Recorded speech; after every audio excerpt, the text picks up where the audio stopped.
হাফিজ জি হুজুর রহমতুল্লাহ আলাইহি, থানভী সাহেব রহমতুল্লাহ আলাইহি, মুজাদ্দিদে মিল্লাত হাকিমুল উম্মত শাহ আশরাফ আলী থানভী রহমতুল্লাহ আলাইহির দরবারে একটা বিড়াল ছিল। বিড়াল চিনেন তো? বিড়াল। তো বাবুর্চি দুপুরবেলা মেহমানদেরকে খাওয়াবে, ডাইল পাক করছে। 200-250 মেহমান। এটা আমাদের মতো মেহমান না, সব মেহমানরাই শেখ সাহেব। আপনারা তো শেখ সাহেব বুঝেন না? তো সব মেহমানরাই শেখ সাহেব, 200-250 শেখ সাহেব, এরা হইল মেহমান।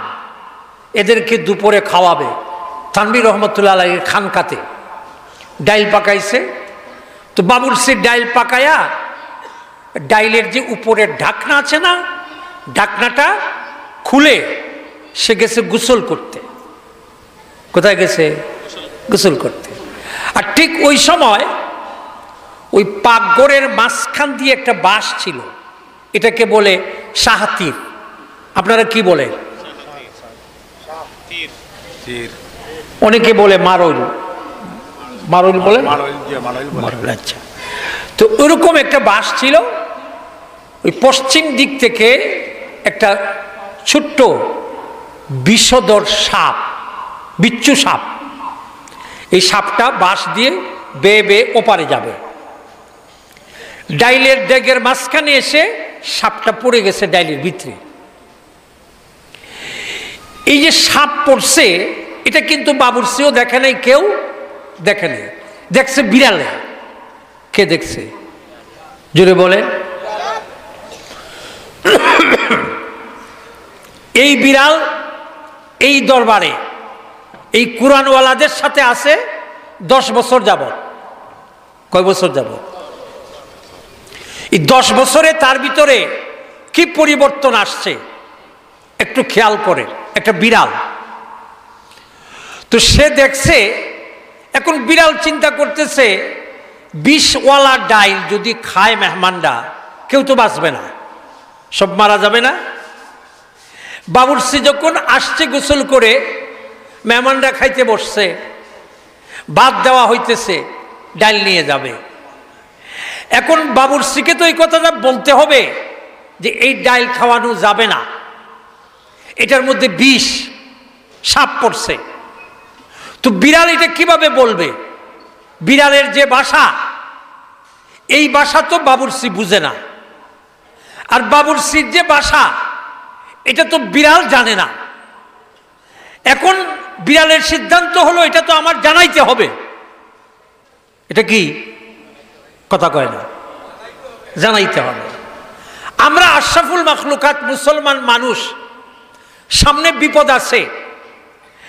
রাস্তায় আমার সাথে লোকজনের দেখা হয়েছে, অনেক সময় আমরা এই কথাটাও বলি না, বলে সামনে যাইও না, বিপদ আছে, এটাও বলি না। কথা বলে না, ঠিক না বেঠিক? আমরা কি পরিমাণ ভালো মানুষ এখন, এই কথাটাও বলি না। বিড়ালের সিদ্ধান্ত হলো এই বিপদের কথা বলতে হবে। বলবে কেমনে? বিড়ালের ভাষা তো মেউ মেউ।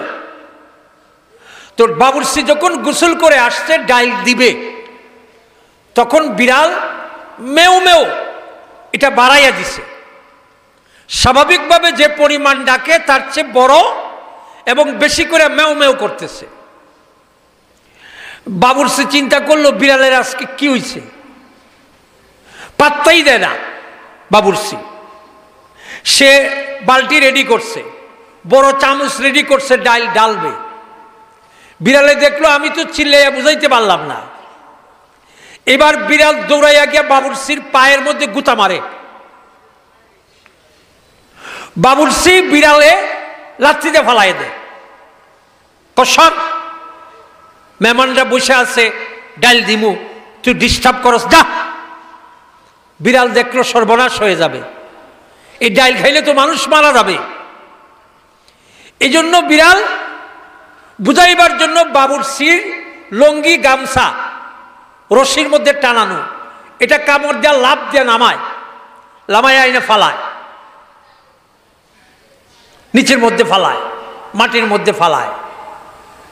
বাবুর্চি তো বুঝে না, বুঝবার তো কথাও না। এখন বিড়াল চিন্তা করছে ডাইল নিয়ে যাচ্ছে, খাওয়াবে, 200-250 আল্লাহওয়ালা কোরআনওয়ালারা মরবে, বিড়াল সহ্য করতে পারে না। বিড়াল বাবুর্চির সামনে লাফ দিয়া জেনে শুনে ইচ্ছা কইরা গরম ডাইলের ডেগের ভিতরে সে পড়ে গেছে।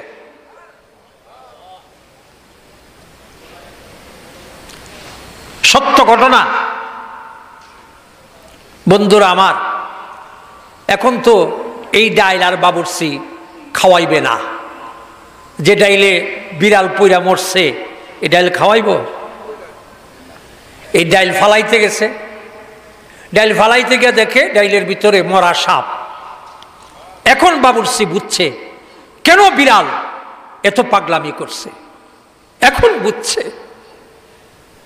ও বন্ধু, একটা মানুষ মানুষের জন্য কোরআনওয়ালাদের মহব্বতে নিজের জীবনটা ইচ্ছা করিয়া জীবন দেওয়া কি এত সহজ? জীবন দেওয়া কি এত সহজ? आए दोस्तों अगर जान तलबी जातु बतु बख्शम, आए दोस्तों अगर जान तलबी जाबतु बख्शम, आज जाने चे अजीजस बगु आबतु बख्शम, आज जाने चे अजीजस बगु आबतु बख्शम। आरे फिर रूमी बोलेन এই মিয়া একটা মানুষ আরেকটা মানুষের জন্য জীবন দিতে পারে না। মানুষে বলে জান বাঁচানো ফরজ, নিজে বাঁচলে বাপের নাম। আর একটা বিড়াল কি পরিমাণ কোরআনকে সে মহব্বত করেছে, কোরআন ওয়ালাকে মহব্বত করেছে, আল্লাহর মহব্বত তার ভিতরে কি পরিমাণ এসেছে। 10 বছর আল্লাহ ওয়ালাদের সাথে থেকে, কোরআন ওয়ালাদের সাথে থেকে তার মধ্যে এমন মহৎ আল্লাহর প্রেম এসেছে যে সেই আল্লাহর প্রেমে উদ্বুদ্ধ হয়ে 200 মানুষের জান বাঁচানোর জন্য নিজের জীবনটা দিয়ে দিয়েছে।